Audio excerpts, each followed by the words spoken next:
Hi, welcome back to the Historic Nerd. Today we're going to talk about Shogun Total War Mongol Invasion, the expansion for Shogun Total War.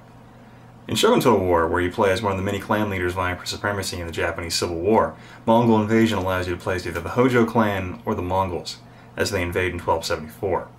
However, the entire premise of the game is based around what if the storm that destroyed the Mongol fleet hadn't occurred, and the Mongols actually successfully landed in Japan.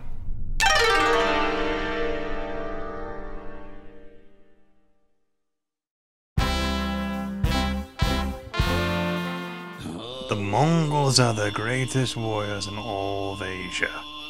The Golden Horde spans from the rich lands of China to the waters of the Black Sea. There are none greater in all the world.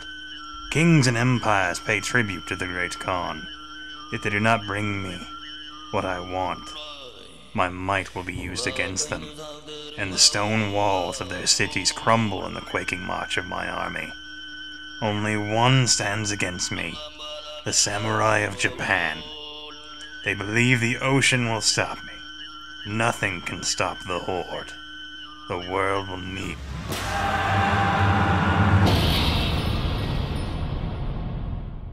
In 1274, a Mongolian fleet was sent to conquer Japan.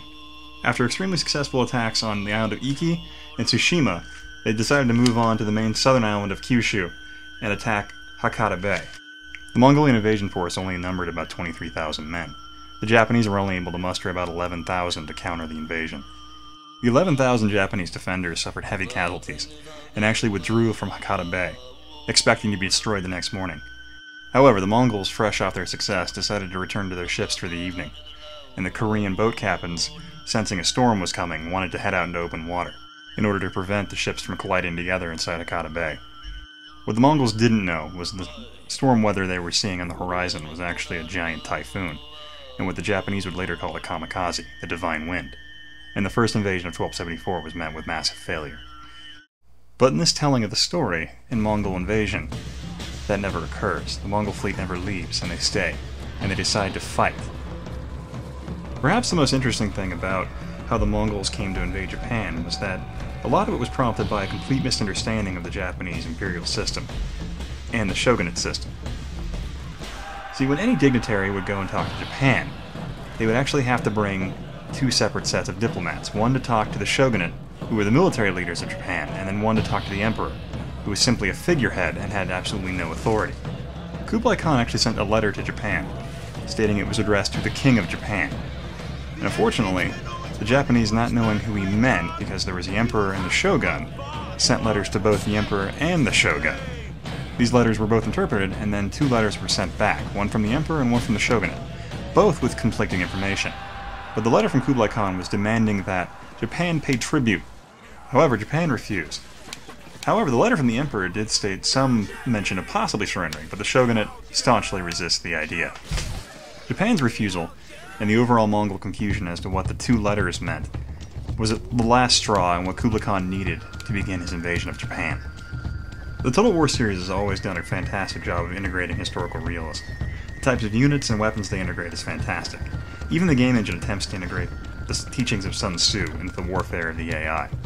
What the game misses out on is the almost tragically comedic events that happened when the Mongols did invade Hakata Bay, was that the samurai commanders fought with the Bushido Code, a belief in individual combat, making it a very ritualized affair. The Mongols, quite frankly, didn't care, and so when the first Japanese general stood forward to announce his name and who his father was, he was riddled with about 10,000 arrows, and then subsequently attacked by highly disciplined Mongolian units, who didn't really care about the notion of individual combat. They were just there to win. Over half of the Mongolian army that came to Japan in 1274 was primarily Korean and Chinese conscripts. Those conscripts were augmented by a good number of Mongolian commanders, however.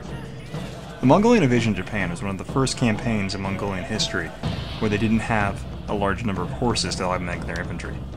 The Mongolians, at a disadvantage for not having the horses, made up for this by using gunpowder, which incredibly terrified the Japanese horses, who had never encountered such a thing before, and oftentimes it left the samurai horseless because they would just be thrown. Mongol Invasion does also have a historic battle function, where it allows you to reenact the Battle of Hakata Bay. However, it doesn't necessarily show the real events of what occurred during the battle, but it does kind of give you a fun kind of playthrough of what it could have been like. And then after that, you actually move on to how the campaign could have progressed if the Mongols had actually chosen to stay in Japan and then progress towards the capital. What's perhaps profoundly interesting about this entire affair is that the Japanese got lucky not once, but twice. In 1274, a divine wind blew away the Mongolian fleet.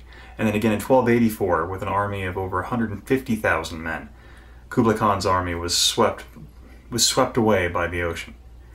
And if it hadn't been for these incredibly fortunate events for Japan, odds are samurai culture would not have survived as long as it did. But today I'm going to leave you with some interesting kind of 1950s film where John Wayne actually plays Genghis Khan. Thank you for watching. Have a great day. Swords, I might give you to him and keep the furs. For they too are beautiful.